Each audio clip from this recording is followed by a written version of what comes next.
അതെ 2-3 ദിവസമായല്ലോ നമ്മള് വീഡിയോസ് ഇട്ടിട്ട്. നാട്ടുകാരുടെ ഇടയിൽ ഒരു സംസാര വിഷയമുണ്ട്, നമ്മൾ കെനിംസ് അടച്ചു പൂട്ടിയോ എന്നുള്ള രീതിയില്.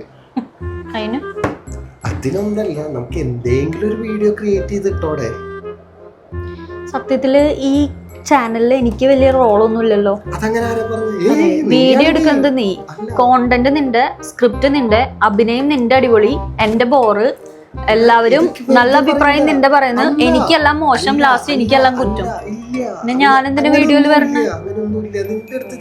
തെറ്റിദ്ധാരണയാണ് നിനക്ക്, അങ്ങനെയൊന്നുമില്ല. നമ്മൾ അറിയപ്പെടുന്ന ഒരു ഇൻഫ്ലുവൻസി അല്ലേ. എന്ത് ഇൻഫ്ലുവൻസ് ചെയ്യാൻ അസുഖം ഉണ്ടോ? ഡയലോഗ് ഉണ്ടല്ലോ, നമ്മൾ അറിയപ്പെടുന്ന ഒരു സംഭവം അറിയിക്കാൻ വേണ്ടിട്ട്. ഇൻഫ്ലുവൻസർ ആണോ ഉദ്ദേശിച്ചത്? അതന്നെ ഇൻഫ്ലുവൻസർ, നമ്മൾ അറിയപ്പെടുന്ന ഒരു ഇൻഫ്ലുവൻസർ ആയില്ലേ. ഇൻഫ്ലുവൻസർ എന്ന് പോലും പറയാൻ അറിയാത്ത നീയാണോ വീഡിയോ എടുക്കാൻ വേണ്ടി നടക്കണേ? നാണുണ്ടോ? ഇൻഫ്ലുവൻസർ മനുഷ്യനെ ആൾക്കാരുടെ മുന്നിൽ നാറ്റിക്കാണ്ടൊക്കെ പോയി. ഞാൻ ദുബായ് വാർത്തയിൽ എവിടെയോ കണ്ടിട്ടുണ്ട്.